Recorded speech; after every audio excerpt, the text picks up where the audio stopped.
Namba 2, wananchi, haya mambo yote tunafanya hapa sio sarakasi, kwa sababu wakati wa uchaguzi wa mwaka wa 2022 watu walisunguka Kenya hii yote wakiambia story, kupiga story huko, kusema mambo mingi, bottom up, what not.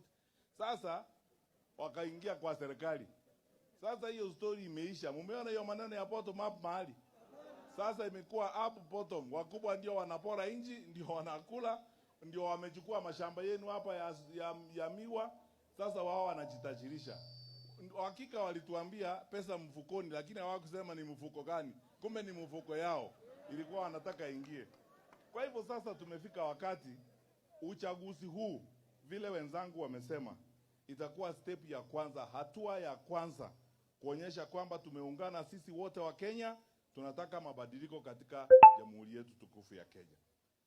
Hawa viongozi wenu hapa, wengine tumefanya kazi nao na wajua kwa muda mrefu.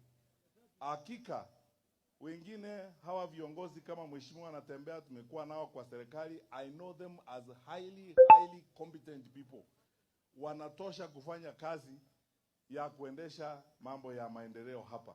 Na maendeleo ya dunia hii, wananchi wenzangu, niwaambie, maendeleo sio zawadi kutoka kwa serikali. Maendeleo ni haki yetu, kwa sababu hiyo pesa inatumika kufanya maendeleo, sio pesa yao, ni pesa yetu. Ama namna gani?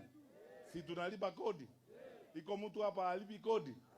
Basi kwa hivyo wasipite hapa wakirandaranda kuambia sisi eti wanatuletea zawadi, wametufanyia hivi. Si tunawalipa mshahara.